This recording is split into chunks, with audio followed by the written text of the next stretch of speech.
Fire and ice के बारे में बात करेंगे। तो हुआ क्या कि पोइट है और एक रूम में बैठा हुआ है, कॉन्फ्रेंस रूम है, और वहाँ पे दो तरीके के लोग बैठे हुए हैं, एक इधर साइड, आधे इधर और आधे इधर। ठीक है, पोइट के पीछे कोई नहीं है, पोइट बस सुन रहा है, डिबेट चल रही है।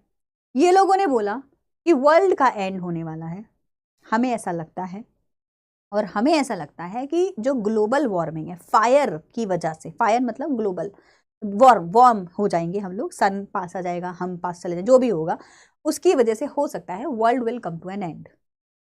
ये वाले लोगों ने बोला नहीं, हमारे हिसाब से ice can be the reason, क्योंकि हम आइस एज में पहले भी रह चुके हैं और फिर से अगर आइस एज आ जाती है तो हम सब फ्रीज हो जाएंगे और world will come to an and.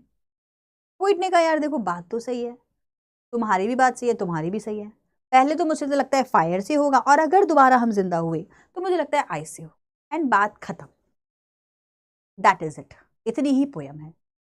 But because Robert Frost की जो पोम होती है वो बहुत डीपर जाती हैं, एंड बिकॉज वी नो कि एक रीडर रिस्पॉन्स थियोरी होती है जिसके अंदर रीडर को जो समझना है पोयम में समझ ले, जैसे कि ट्री पोयम है ना। आपको पता है, आपने वो पोयम पढ़ी है रॉबर्ट फ्रॉस्ट की, रोड नॉट टेकन? किस किसने पढ़ी है वो पोयम? 9th में थी तुम लोग की, आई थिंक तुम लोगों ने पढ़ी होगी, रोड नॉट टेकन पढ़ी है। आप कभी ना रॉबर्ट फ्रॉस्ट का इंटरव्यू देखना, मैंने देखा है क्योंकि मैंने लिटरेचर को बहुत जिया है, मैं बहुत अंदर घुस घुस के लिटरेचर पढ़ी हुई हूँ, तो इन सारे पोइट्स के बारे में मुझे पता है।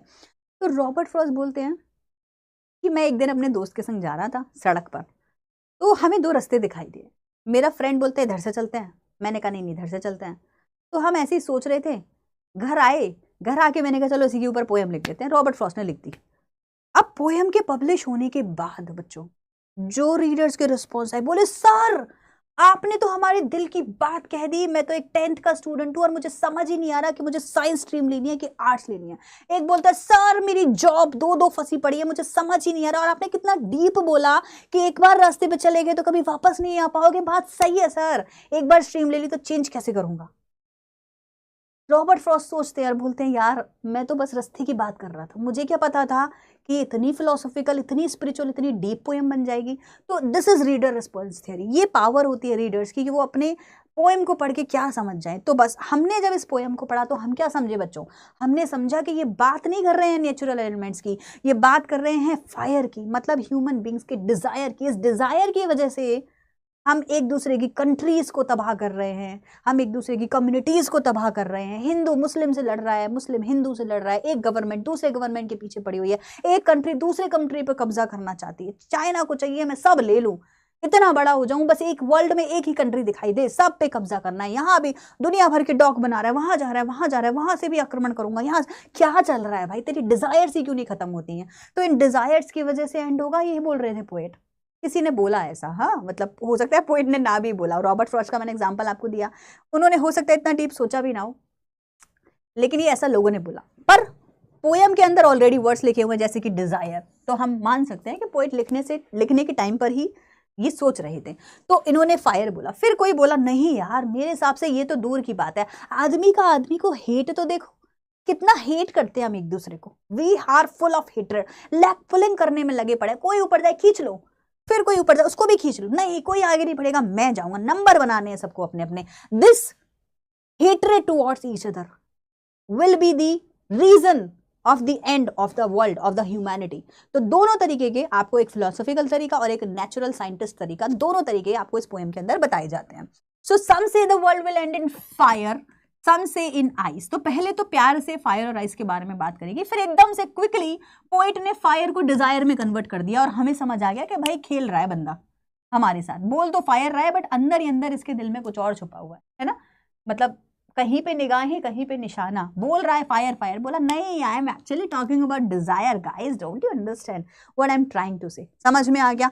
सो from what I have tasted of desire, जो मैंने टेस्ट किया है, डिजायर को समझा है, तब मुझे रियलाइज हुआ कि लोग इसी की वजह से परेशान हो रहे हैं। I hold with those who favour fire, फिर एकदम से डिजायर से फायर, फायर से डिजायर, देख रहे हो वर्ड प्ले कर रहा है, आपसे बोल रहा है, आप समझ गए ना मैं क्या बोल रहा हूँ, समझ गए ना, फायर फायर क्या बोल रहा हूँ, डिजायर डिजायर। तो मैं तो उनके साथ हूँ जो डिजायर वाले, तो इस वाले ग्रुप के लोगों के साथ ये अग्री कर गया। दोनों ही बातें चल रही हैं, फायर की भी बात चल रही है, डिजायर की भी बात चल रही है। फिर बोलते हैं एक सेकेंड एक सेकेंड एक सेकेंड, तुम लोग भी कम नहीं हो, तुम जितने भी लोग हो ना, तुम्हारी थीसिस भी राइट है, थीसिस करके लेके आए ना लोग, डिबेट चल रही है, तुम लोग भी सही बोल रहे हो if it had to perish die, अगर हमें फिर से मरना पड़ा, मान लो जिंदगी एंड हो गई और हम फिर वापस आ गए, I think I know enough of hate, मैंने बहुत लोगों को देखा है जो हेट के मारे मरे जा रहे हैं, एक दूसरे को परेशान किए जा रहे हैं, so I know hate will also be the reason of the destruction of this humanity.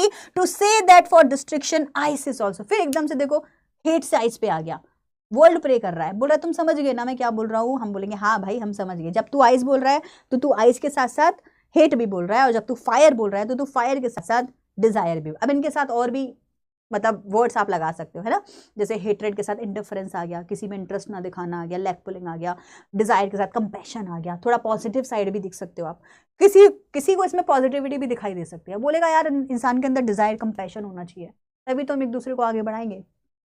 Reader के पढ़ने का तरीका है। To say that for destruction ice is also great, ice is also same, hate is also same and would suffice, complete, enough।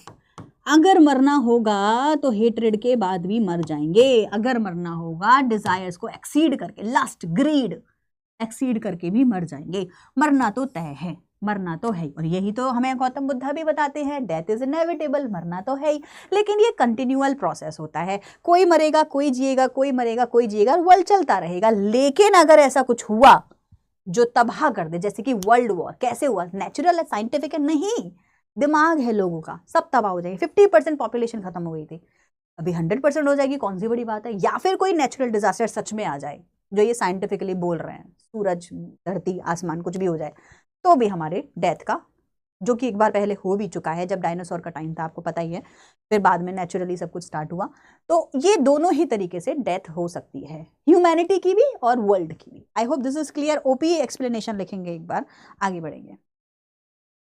Ma'am मेरे 75 marks आए हैं English में, अरे वाह, वेरी गुड जीशु, कंग्रेचुलेशंस बच्चा, बढ़िया आया है।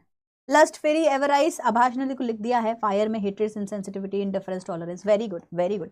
आइस का ऐसे याद कर लो, आइस देखो कहते हैं ना, कोल्ड वॉर आपने सुना होगा, कोल्ड वॉर क्या होता है, हम सामने से तो एक दूसरे को ही hi how you, I am really very good, thank you, nice to meet you, will catch up soon, bye.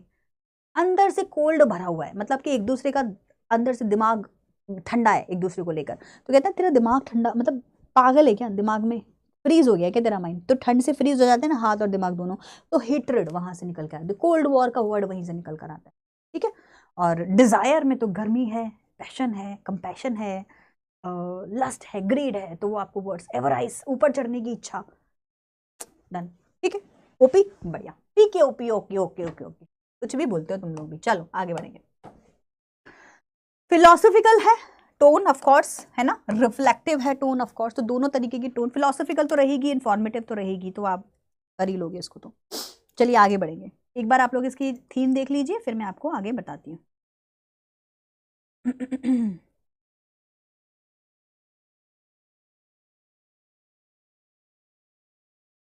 ठीक है, ठुमक ठुमक है, क्या बात। तो फिलोसॉफिकल क्या हुआ, जब भी आप ऐसा कुछ फिलोसफी समझा रहे हो, जैसे कि देखो जब मैं ऐसी कोई पोयम आती है तो मैं डीप अंदर घुस जाती हूँ, पूरा ही निचोड़ के निकल के बाहर आती हूँ, तो ये आपका क्या हो गया, ये आपका फिलोसॉफिकल हो गया। रिफ्लेक्टिव, थॉटफुल, थिंकिंग प्रोसेस चल रहा है, लोग सोच रहे हैं, अब हम भी सोच रहे हैं यार करना क्या है लाइफ में, तो रिफ्लेक्टिव थॉटफुल प्रोसेस, ठीक है। The pome is revolving around the theme that human emotions, दो कौन कौन से, जो नेगेटिव ह्यूमन इमोशंस है उनकी बात करें, so the human emotions have the power of destruction and it has two forms. Number one, fire, that is desire. Second is ice, that is hatred. As it is said that the world would end either in fire or in ice, one group thinks that fire can destroy every possibility of life on earth, while the other group, देखो दो group हो गए ना, एक ये वाला और एक वाला, thinks that the ice can be the major reason to bringing the world to an end.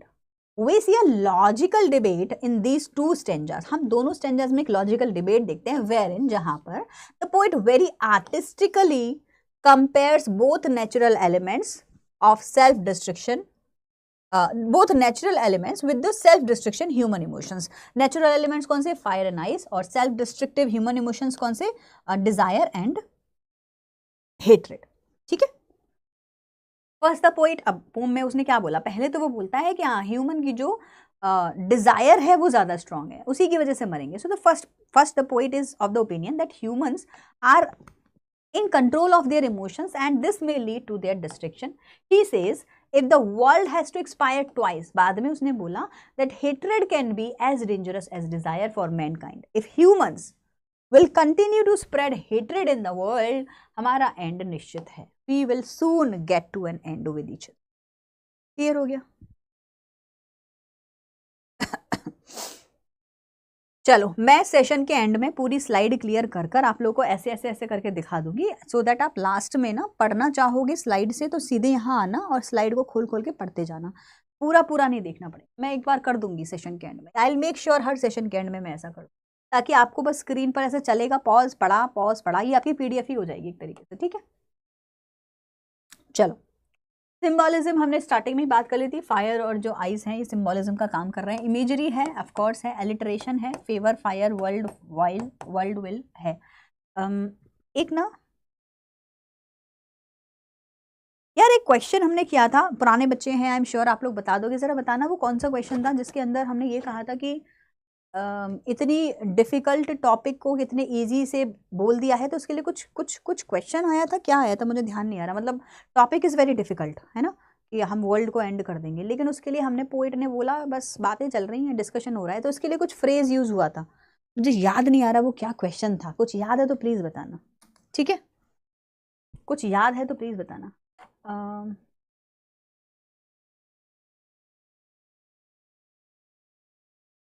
I use it. Okay the keyword please. Of course हर किसी में है तो कीवर्ड्स ऑलरेडी लिखे हुए हैं ज़्यादा. अच्छा इनमें अब मैं अंडरलाइन नहीं कर रही हूँ, क्या कर तो रही हूँ.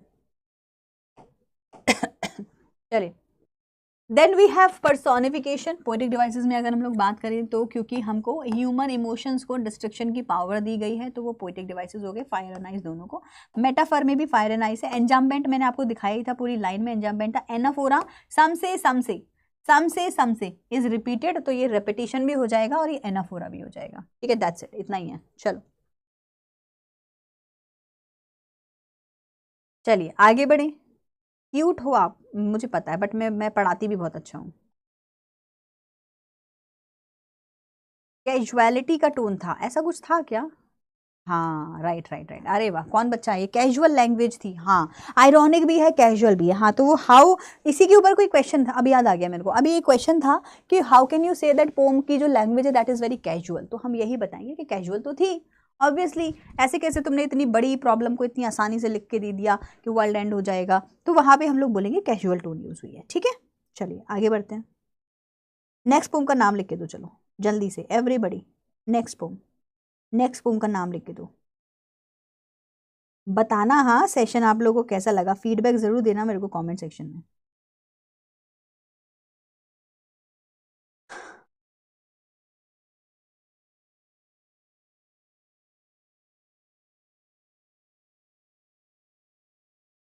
चलिए लेट्स कंटिन्यू.